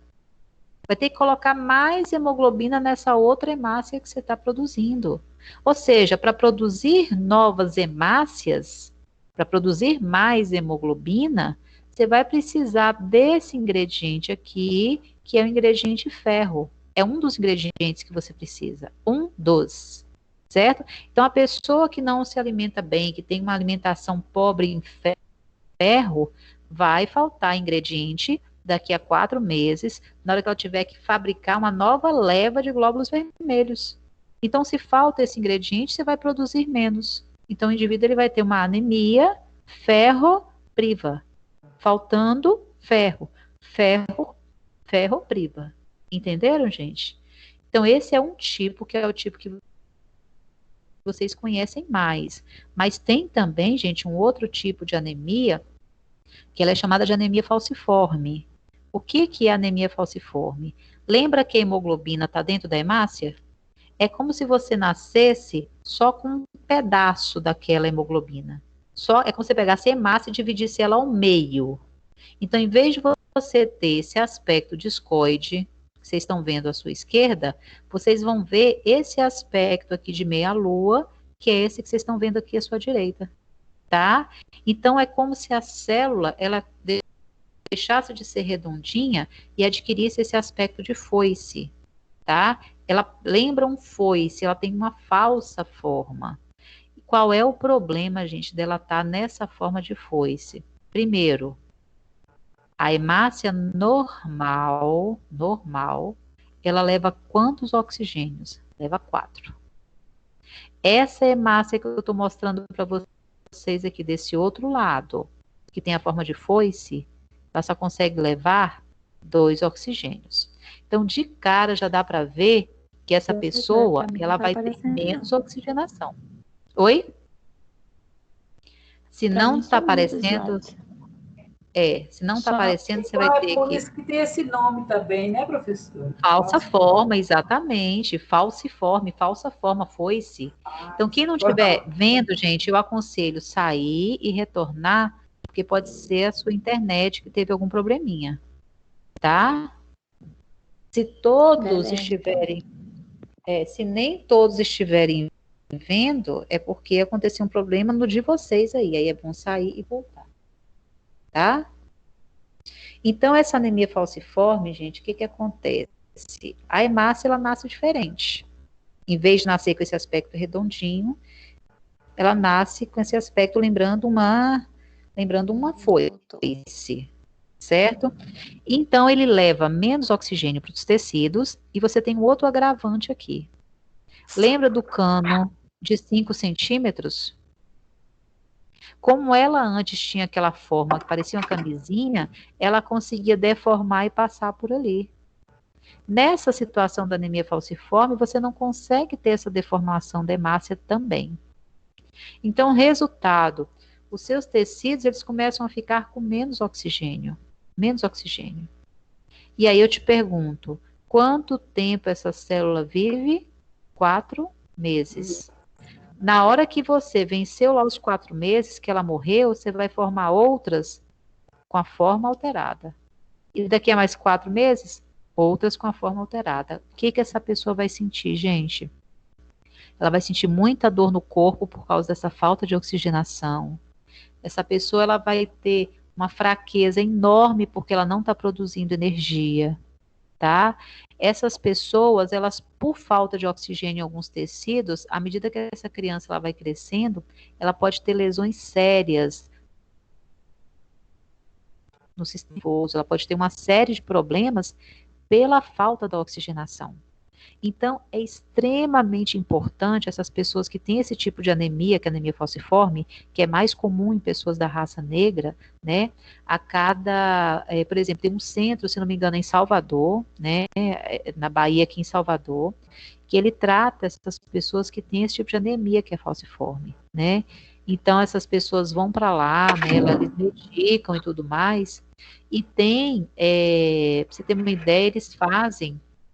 Essas pessoas, quando você tem uma anemia falciforme muito severa, é feito até transfusão sanguínea a cada 3, 4 meses nesses indivíduos, para conseguir trocar todo tipo de hemácia que ele tem. Porque se ele fabrica a hemácia errada, e você não dá hemácias saudáveis para esse indivíduo, o que que vai acontecer? Ele vai ter dificuldade em levar oxigênio para os tecidos. Então, é uma pessoa que ela fica precisando desse serviço, dessa manutenção, né, em situações graves, até mesmo dessa transfusão sanguínea, para o resto da vida. Tá certo, gente? Então, isso é o que a gente chama de anemia falciforme. Então, nós vimos até agora que o sangue... Pode falar, Paulo. Tá. Não, mas no caso aí não precisa a pessoa ir para fora, né? Qualquer hospital aqui, que inclusive eu tive em Teixeira, nesse hospital aí com o irmão meu, e tinha uma menina na adolescência e a mãe dela estava até comentando comigo que de 4 em 4 meses ela tinha que ir no hospital fazer... E a transfusão sanguínea. Tomar sangue, justamente, isso aí. Exatamente. Eu não sei como é que está funcionando. Eu sei que o centro mesmo, de vez em quando essas pessoas elas são encaminhadas para Salvador, né, para fazer algumas coisas mais. Só que hoje em dia, né, existem especialistas aqui que tratam esse tipo de paciente, sim, tá? Certo. Mas é um problema bem sério. Oi. Eu conheço uma pessoa aqui que ela tem anemia falciforme, teve uma gestação, a criança nasceu com um traço falciforme, Isso. e ela de 3 em 3 meses, ela faz transfusão de sangue, ela recebe transfusão de sangue, mas ela recebe em Teixeira. Aqui em Teixeira mesmo, né? Ela recebe em Teixeira e recebe o medicamento também da DIRIS. Isso da DIRIS, isso mesmo. É isso Tiram ela mesmo. para fazer alguns exames também, para estar sempre. Para conseguir pegar essa medicação, precisa fazer alguns exames. Antigamente toda essa assistência ela era por Salvador, né? Hoje eles conseguem resolver muitas coisas por aqui mesmo, tá? Mas é um problema assim que você vai ter que ter acompanhamento para o resto da vida, entendeu? Para o resto da vida. Tem situações que são mais graves, situações que são menos graves, tá bom? Mas é uma coisa que realmente merece uma atenção especial, tá bom, gente? Então, olha só, vaso sanguíneo, falamos de plasma, vimos o que tem no plasma, agora a gente está vendo as células sanguíneas, tá? Das células sanguíneas, falamos dos glóbulos vermelhos, agora a gente vai para os glóbulos brancos. Volto a falar, vocês vão ter esse assunto ainda de uma forma muito mais destrinchada em Morfo 4, quando vocês falarem de imunologia, tá bom? Tá? Eu estou só apresentando superficialmente isso aqui para vocês. Tá claro? Claro. Então, a outra célula, Olha, se eu não me engano, gente, que a gente vai gente encontrar... teve já imunologia. Imunologia. Então, vocês já viram isso aí com bastante detalhe já. O que eu tô falando pra galera que já teve isso aqui é fichinha, tá? Só que, assim, aqui a gente tem pessoas de vários períodos, né? Pessoas que já tiveram e não tiveram. Com Mas certeza, é bom para relembrar. relembrar, é verdade. E com certeza quem já teve também está olhando com outros olhos, né? Então, a outra célula que a gente vai encontrar também são os leucócitos. Gente, quando a gente fala de leucócito, é a mesma coisa se falar de glóbulo branco, tá? O leucócito é o nome principal, certo? Só que esses leucócitos têm várias classificações. Você tem eosinófilo, basófilo, neutrófilo, macrófago. Você tem vários tipos de leucócitos. Mas leucócito é a mesma coisa de glóbulo branco, de célula de defesa, tá? Volto a falar que em Morfo 4 vocês vão destrinchar e vão saber para que serve cada um desses leucócitos diferentes. Mas quando você tem, né, quando você pensa em célula de defesa, a gente acabou já falando um pouquinho sobre ela, quando eu falei das imunoglobulinas para vocês, na questão dos anticorpos, né, da necessidade dessas células de defesa, desses glóbulos brancos fixarem ali, para conseguir eliminar aquele micro-organismo. E eu queria, uma vez que a gente está falando sobre ele, sobre esse componente sanguíneo, eu queria trazer para vocês uma patologia que é muito comum, infelizmente, né, que eu tenho certeza que todos vocês já ouviram falar, que é a leucemia. Quando a gente fala de leucemia, gente, o que é leucemia, né? As pessoas conhecem como câncer no sangue. Mas o que é a leucemia em si? Como assim câncer no sangue? E o que é, principalmente... E o que é câncer em si, gente? A gente fala tanto de câncer, mas o que é o câncer? O câncer, na verdade, é quando você tem uma multiplicação desenfreada de determinadas células. Você imagina, por exemplo, vamos pegar um tecido X, e esse tecido X, ele teria que ter, vamos colocar ali 10 células. Um tecido X é formado por 10 células, certo? Isso é o normal. Agora, vamos pegar o seguinte, vamos botar um câncer nesse tecido X. Quantas células ele deveria de ter? Deveria de ter 10, né? Só que agora ele tem 10, só que ele tem ainda mais 100 em cima dessas 10. Então, o que é isso? Eu fiz um arranjo de células, eu coloquei células a mais naquele tecido. Depois vocês vão entender por que em Morfo 4 também, por que o câncer mata, o que ele faz de diferente, qual o problema de você ter essas células a mais. Só que de antemão já vou te esclarecer uma coisa. Essas células, essas 10 primeiras que você tinha, vamos imaginar que todas elas tivessem forma de coração. Então, essa forma de coração seria o normal daquele tecido X ali. Aquele arranjo daquelas 100 que você colocou a mais, que seria o câncer, elas não têm forma de coração. Cada uma tem uma forma diferente. Elas são células que a gente chama de células atípicas. Tá? São células que normalmente a gente não encontra em lugar nenhum do corpo. Elas são células diferentes. Elas multiplicam rápido, elas têm algumas características que são bem próprias. E aquelas células, já que elas têm características próprias, elas não fazem, escutem isso, elas não fazem o que aquele tecido faz. Elas não fazem. Por exemplo, vamos pegar um indivíduo com leucemia, tá? Vamos pegar um indivíduo com leucemia. Você imagina, né? Para começar a coisa, vamos pegar a origem de tudo. A origem de tudo. Vamos pegar a medula óssea da gente. Se você pegar o osso do indivíduo, serrar o osso, você vai ver que lá dentro você vai encontrar aquele tutano, que na verdade a gente chama de medula óssea. Ali dentro que o sangue da gente vai ser formado, certo? Então você tem ali, ó, a medula óssea, uma parte dele forma os glóbulos brancos, uma parte dele formam os glóbulos vermelhos e uma outra parte formam as plaquetas. Então, os elementos que você tem no sangue são formados na medula. Quais elementos seriam esses? Quais células seriam esses? Os glóbulos brancos, os glóbulos vermelhos. E você também fabrica as plaquetas a partir dali, ok? A gente sabe que o glóbulo vermelho serve para transportar, a gente viu que a plaqueta serve para coagular, e a gente está vendo agora que o glóbulo branco ele serve para defesa, são nossas células de defesa.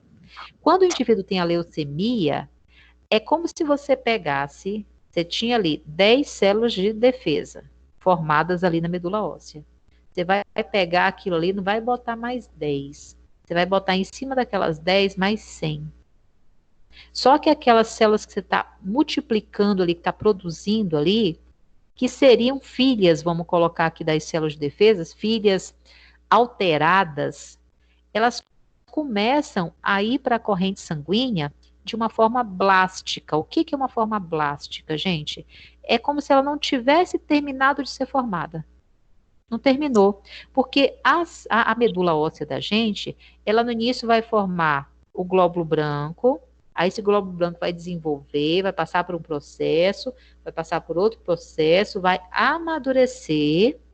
Depois que ele amadureceu, que ele pode ir para a corrente sanguínea na forma de células de defesa. As células do câncer, né, quando você tem a leucemia, essas células dos glóbulos brancos, elas começam a se multiplicar igual umas loucas. Você joga aquela porrada de glóbulos brancos na corrente sanguínea, e você fala, beleza, professora, a pessoa deve estar então com a defesa lá em cima. Muito pelo contrário. Porque na hora que você joga aquela enxurrada de glóbulos brancos para a corrente sanguínea, são células que não terminaram de ser formadas. São células que, apesar de serem consideradas, entre aspas, glóbulos brancos, elas não conseguem exercer a mesma função de um glóbulo branco. Então, quando você, por exemplo, suspeita que uma pessoa tenha leucemia, né, você foi lá e pediu um exame de sangue, a princípio. Aí, naquele exame de sangue, o que você vai observar? Você vai observar que os glóbulos brancos, eles vão estar muito aumentados. Aí você fala, vixe, professor, eu acho que eu tô com esse negócio aí.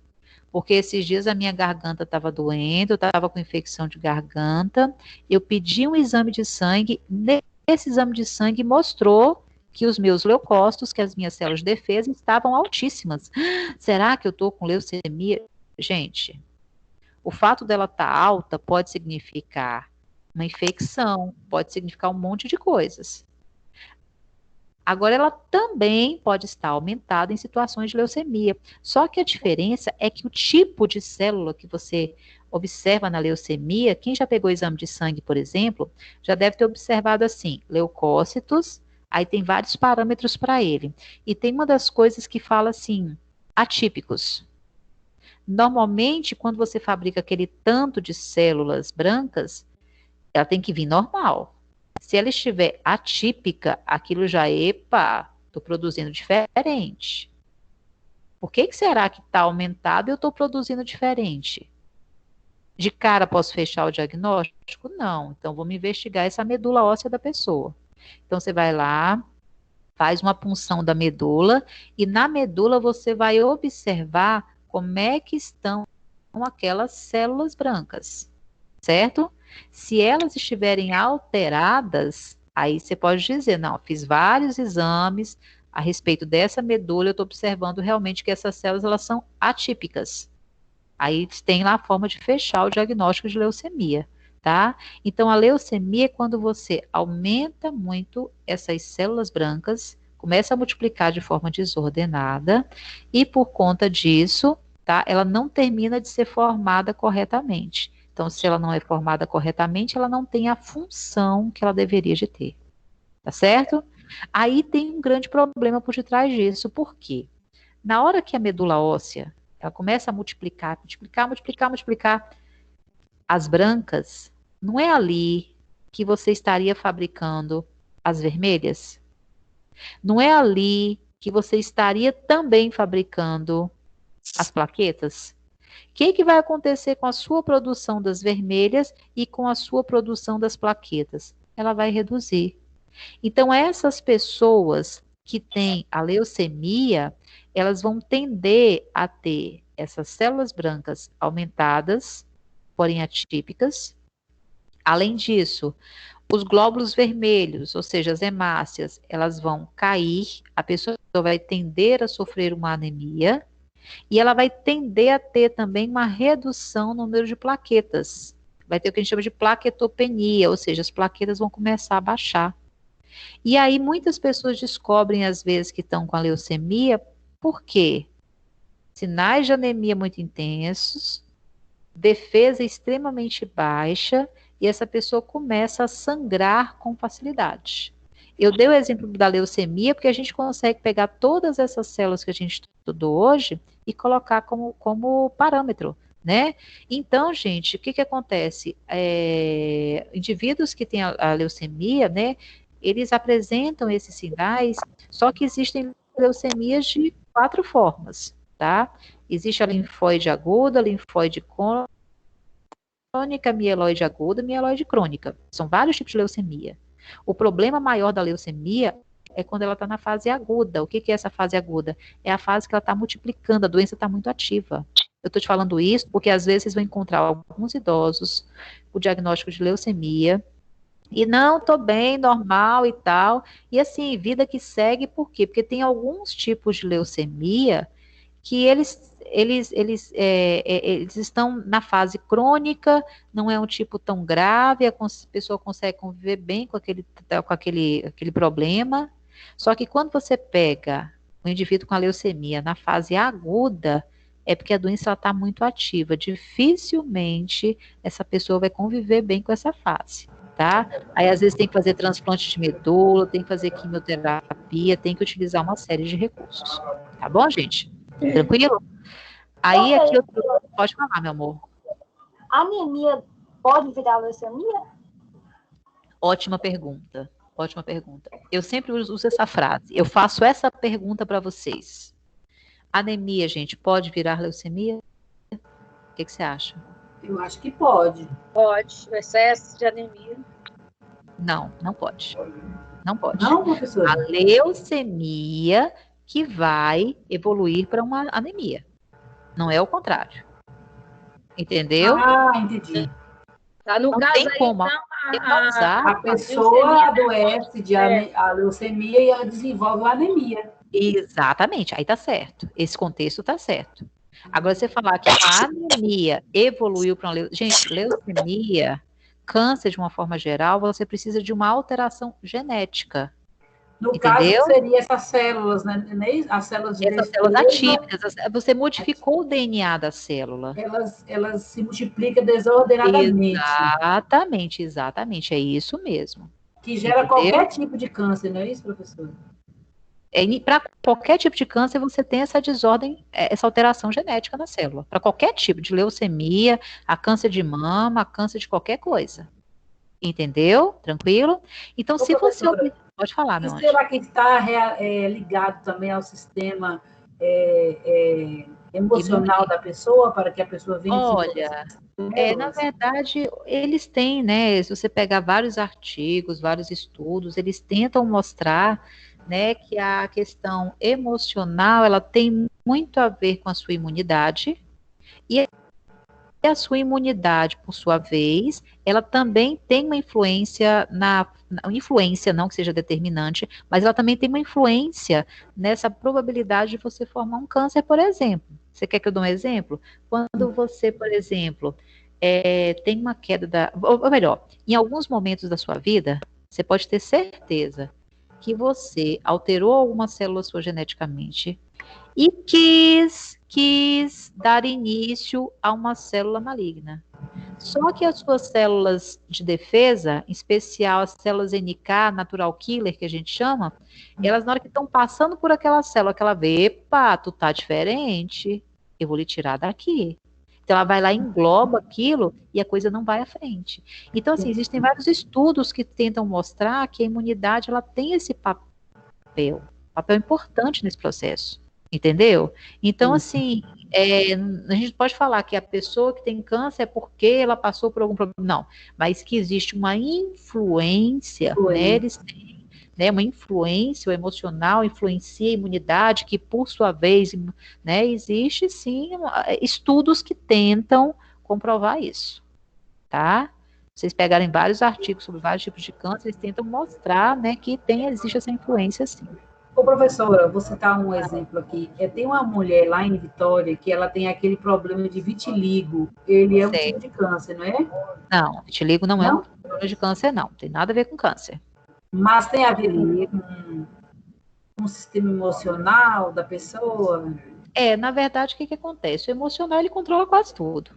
Né? Ele controla quase tudo. Tem pessoas que eu conheço também que tem vitiligo que na verdade, assim, uma pessoa especificamente que eu conheço, depois de um transtorno emocional muito sério, ela passou a desenvolver a doença. Isso, na verdade, o emocional, na verdade, gente, ele pode ativar alguns genes que estão inativos, né? Então, assim, existe essa questão, né? Existem uma série de doenças, né? Você pegar, por exemplo, lúpus, uma série de doenças que não estou falando que é regra, gente. Sim. Mas existem algumas doenças que o teu emocional, ele favorece a ativação de determinados genes. Desperta as células que estão dormindo. Ele desperta o que está dormindo, exatamente, Alda, é isso mesmo.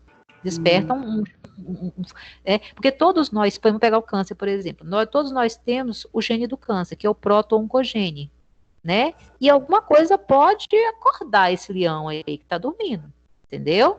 O gene a gente tem, só que ele está inativo, né? E alguma coisa simplesmente pode despertar, que pode ser substâncias químicas, que pode ser uma série de fatores, né? Questões genéticas e por aí vai, né? E cada dia eles têm tentado mostrar mais e mais essa questão das emoções nesse processo, tá? Porque a emoção realmente ela mexe com tudo. Professora, fala um pouco a respeito do transplante de medula. Transplante de medula, tá. Gente, muita gente pensa assim, o indivíduo tem a leucemia, certo? Aí você fala, graças a Deus eu tenho 10 irmãos, metade ali é compatível comigo, já é um começo. Mas você pode falar, eu tô curada por causa disso? Não necessariamente. Quando uma pessoa ela tem a leucemia, e ela ela achou uma pessoa, por exemplo, compatível, ela vai passar por alguns processos para ela conseguir fazer aquele transplante de medula, tá? Então, como é que é feito? Primeiro, ela vai para uma fase que a gente chama de fase de remissão. O que seria essa fase de remissão? A pessoa utiliza uma polioquimioterapia muito pesada, né, com drogas muito pesadas, na tentativa de fazer o quê? Parar o crescimento de todas as células do seu corpo, para ver se você consegue paralisar o crescimento e matar aquelas células todas que você tem na medula óssea, seja boa, seja ruim. Tu tem que chegar e limpar a medula óssea, porque é ali que está saindo a célula ruim. Aí, depois que você fez esse processo de remissão, né, aí você pegou lá, né, e às vezes, gente, o que mata, às vezes, numa situação dessa, às vezes não é nem um câncer. É porque na hora que você vai utilizar essas medicações pesadas para poder fazer essa limpeza, retirar tudo quanto é célula que esteja em processo de crescimento, você pega, por exemplo, a sua imunidade joga lá para o buraco, porque você está destruindo o local que produz células de defesa. Você está destruindo o local que produz hemácias. Você está destruindo o local que produz plaquetas. Então, às vezes, é uma coisinha boba, é um vírus idiota, é uma coisa que para mim, para você, passaria despercebido, que acaba matando às vezes esse paciente. Entendeu? Então, se o paciente ele passou bem por essa fase de remissão, achou o doador, etc e tal, aí você vai e utiliza o transplante de medula. É como se você estivesse dando, né, um enxerto, você joga na corrente sanguínea, vamos colocar assim, um enxerto, para ir lá na medula óssea, e aquele enxerto vamos colocar assim, vê se pega. Vê se pega como assim? Porque você utiliza aquilo ali como molde para que você forme outras células da medula óssea, só que agora saudáveis. Então, tem situações que você fez isso, que aquilo que você utilizou acaba induzindo a formação de células boas, células novas, e beleza e vida que segue. Agora, tem situação que esse enxerto que você utilizou, vamos colocar assim, ele até começou bem, mas às vezes ficou uma célulazinha do mal para trás. E aí começa o processo todo novamente, né? Então, tem casos que você tem sucesso, tem casos que você não tem sucesso. Tá claro, gente? Entendeu? Ok. Beleza? Beleza. Agora, outra coisa, beleza? Agora, outra coisa que eu queria passar para vocês, gente, é o seguinte.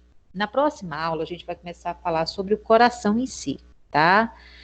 A gente está vendo hoje sangue, como é que ele é formado, né? Para que servem os seus componentes. Na aula que vem, a gente vai começar a falar sobre coração, tá certo? E depois a gente vai falar sobre vasos.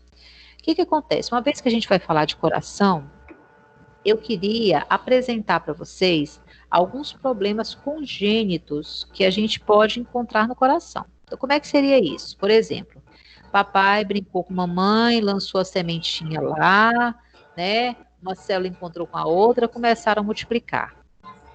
A gente viu em MOFO 2, lá no iniciozinho da disciplina, que o primeiro sistema que é formado é o sistema nervoso.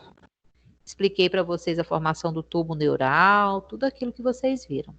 Só que agora, logo depois, você vai começar a formar o coração. Com mais ou menos 21 dias de gestação, você já começa a formar um tubo cardíaco primitivo, que a gente chama. E aí os dias vão passando, 21, quando você chega lá com 28 dias mais ou menos, você já começa a formar os ventrículos e o coração vai modificando, até você ter o coração no seu estado, né, que deveria de ser o normal. Só que tem um problema. Existem algumas crianças que na hora dessa formação, você forma às vezes alguma coisa diferente, alguma coisa anormal. Ou seja, essa criança está trazendo um problema congênito no coração. Então, eu queria só falar, de uma forma breve, sobre esses 3 problemas congênitos que são muito comuns no que se diz respeito a coração. Para na aula que vem a gente, de fato, começar a falar a respeito dele, tá?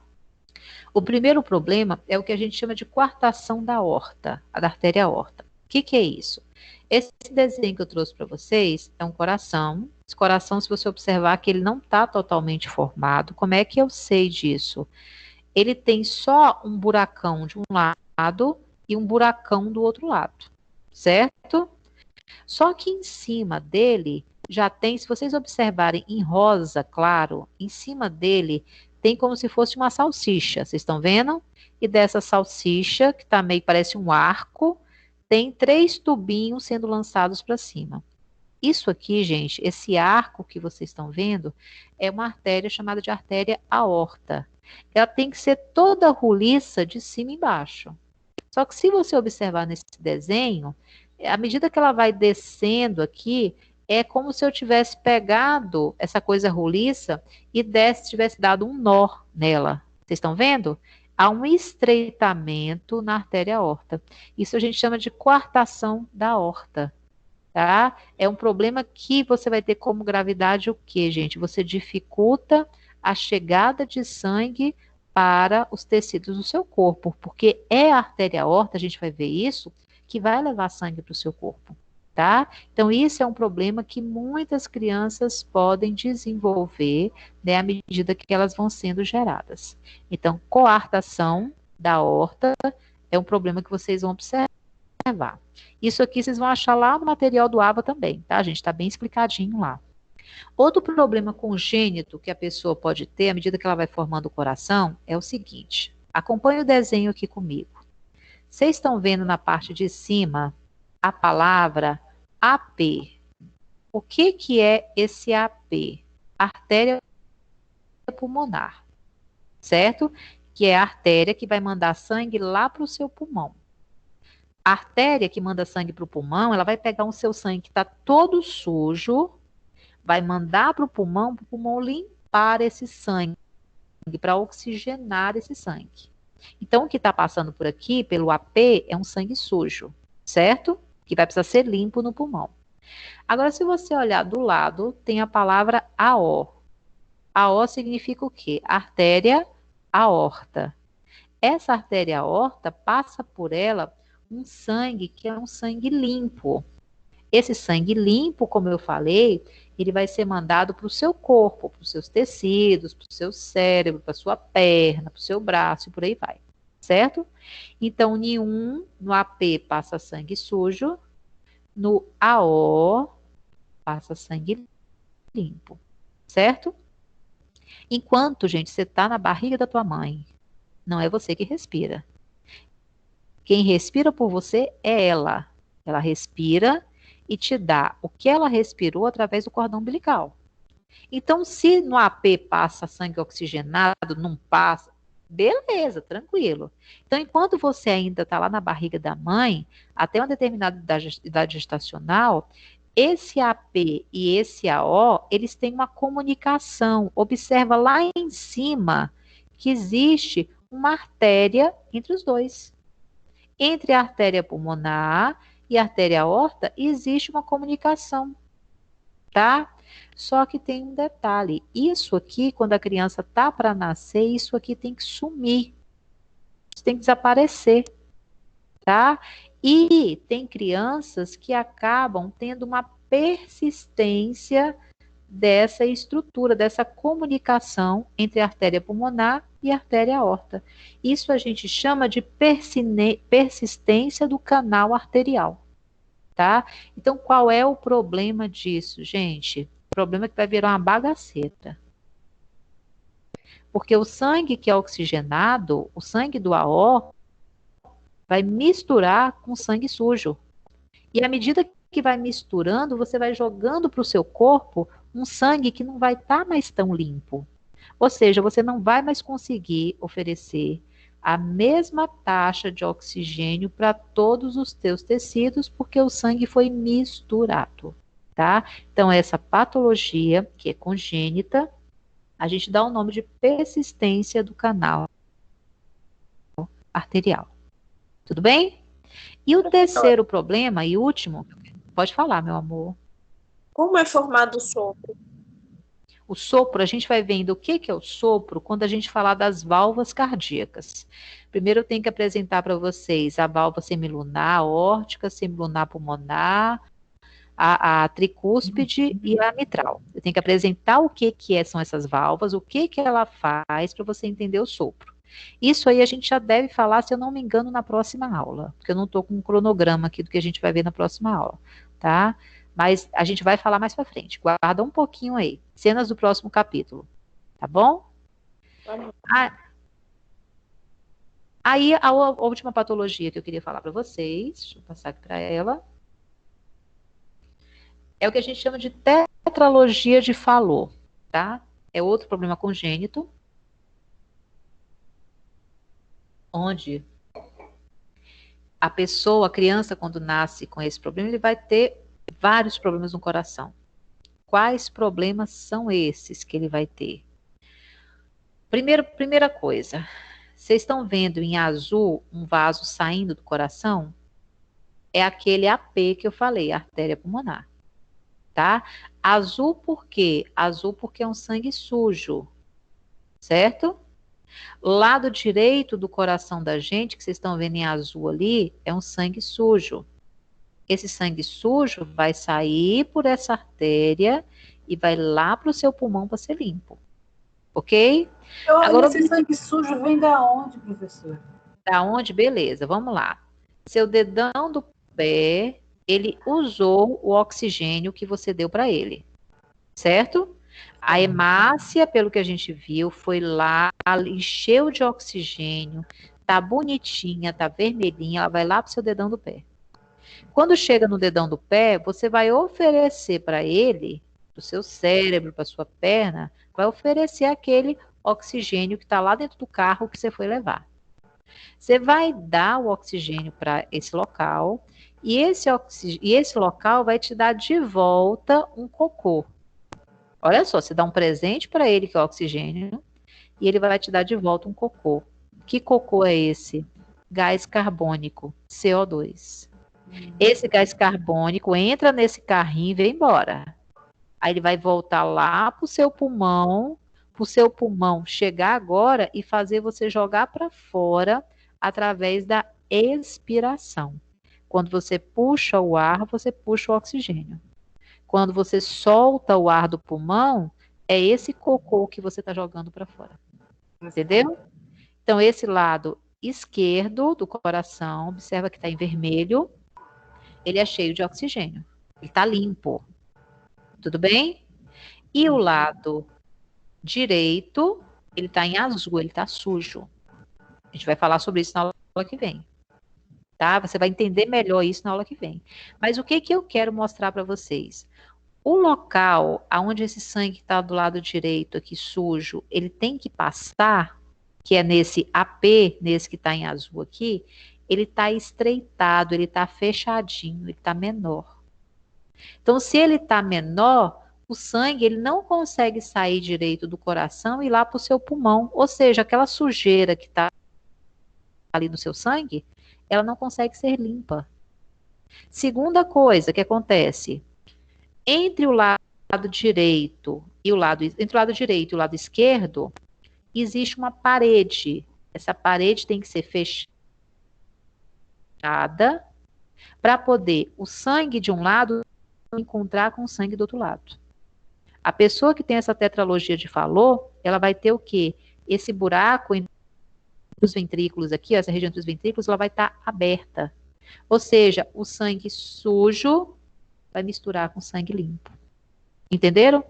Então, ela vai ter o que a gente chama de comunicação interventricular, a gente chama de CIV, ou seja, tem um buraco aberto entre os dois ventrículos. O sangue limpo mistura com sujo.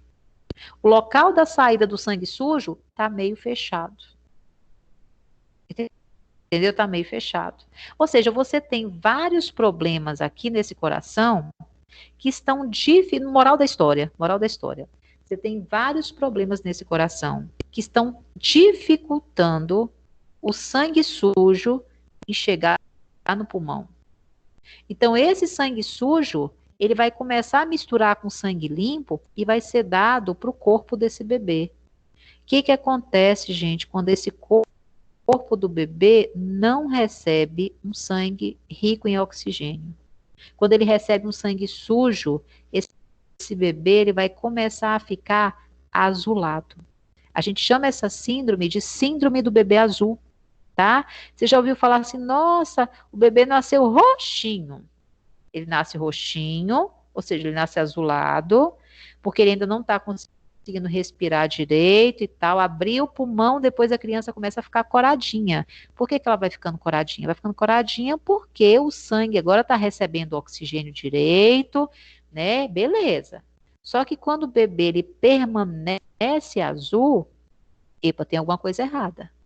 Se ele permanece azul, é porque esse sangue da criança não está conseguindo ser oxigenado. Ou seja, a hemácia dessa criança, por algum motivo, ela não está conseguindo receber aquele oxigênio direito.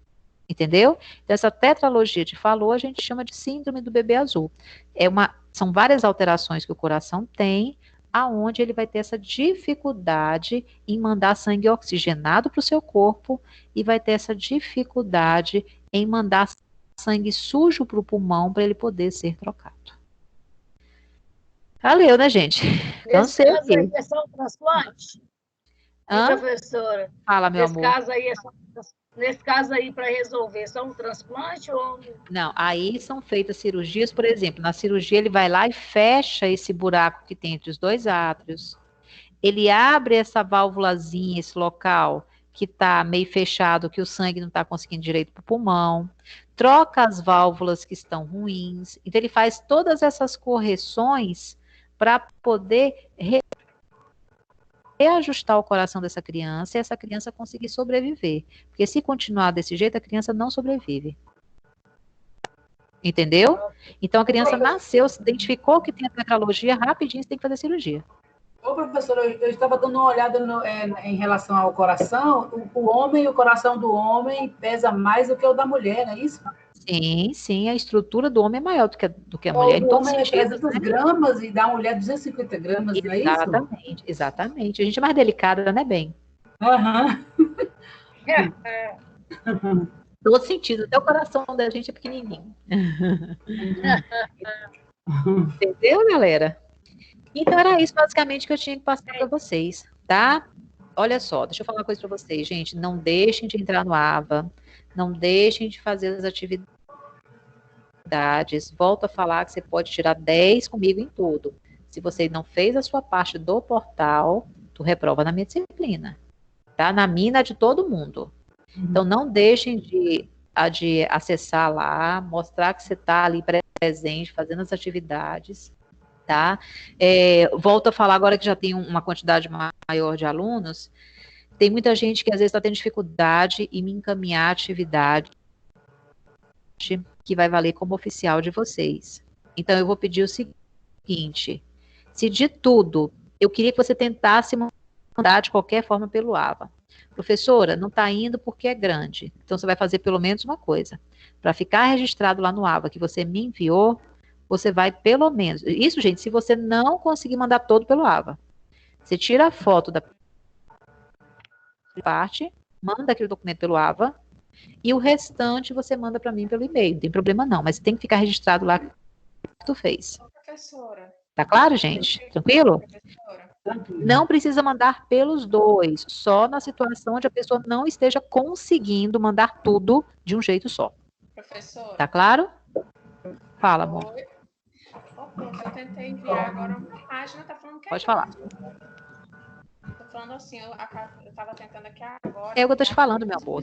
Você vai pegar. Foram Você vai quantas. enviar. Em Meire, foram quantas folhas, Meire? Uma, prof. Tá Ó, falando que foram quantas folhas? Uma? uma folha que eu tentei enviar. Só tá uma? falando que é grande. O meu vai ser umas 4 folhas, Eu acho que é o professora. formato, professora. Não. É o formato. Quem for grande, gente, quem for grande, me envia só uma folha pelo e-mail, tá? Ou então, pelo menos assim, quem não conseguir, igual a colega, tenta amanhã de novo, não conseguiu, manda só um e-mail dizendo, professora, mandei pelo seu e-mail, só para ficar arquivado lá que você tem esse documento. Professora, quem já Entendeu? Eu vou tentar mandar pelo AVA. Se eu não conseguir, eu mando uma parte pelo AVA e outra parte pelo e-mail. Isso, exatamente, resolvido, gente. Problema Professora, resolvido. Milena Ah, estava até me falando que ela entrou no Word, que tem uma pasta lá que minimiza a folha para ficar pequenininha, como se fosse a foto. Aí ela conseguiu mandar a ideia dela só assim. Aí, no caso, tem que ir na porque, na verdade, é uma foto. Eles vão tirar uma foto da primeira folha. Agora, olha só, quem não conseguir, não for muito expert, não conseguir fazer, faz isso que eu tô te falando só. Manda lá no AVA, professora, segue no teu e-mail, parará. Só que eu tenho que ter aquilo registrado lá, entendeu? Para poder ficar documentado que foi feito por você. Então não precisa mandar a foto, quem não conseguir. Isso, só Quem já mandou no e-mail tem que só mandar quem não conseguir, tá, gente? Tá certo. Tem que mandar no AVA. Tem que mandar no AVA, porque o AVA é que vai documentar que você fez aquilo ali. Entendeu, gente? Ô, professora. Tranquilo? Pode falar, amor. Então, eu e algumas pessoas lá da minha turma, a gente não tá entendendo como que é para fazer ainda. Eu até te mandei mensagem lá, mas já que estamos falando disso aqui, e todo mundo tá aqui escutando também, né, as outras meninas. Porque, tipo assim, não tem uma pergunta. Aí eu queria que você me explicasse como é direitinho como que faz. Não tem uma pergunta? Eu mandei 5 perguntas. Não, mas tipo assim, é pra gente pesquisar o que é aquilo? Eu entendi isso aí. Ó, olha só. É igual um questionário. Ó, presta atenção. Você não vai precisar de fazer texto mais. Eu combinei com vocês que seria na forma de questionário mesmo. Você vai responder de forma sucinta, gente. Tá? Não precisa fazer uma viagem, não. Responder o que eu coloquei ali. Cada uma daquelas perguntas você vai responder. Como é dividido o sistema nervoso? O sistema nervoso é dividido em central, periférico. No central você tem isso e isso, no encéfalo. Acabou. Acabou a primeira questão. Segunda questão, o que é? Isso. Muita gente está perguntando sobre os nervos periféricos. Gente, o nervo, eu só quero que você me fale. Gente, é a coisa mais simples do mundo.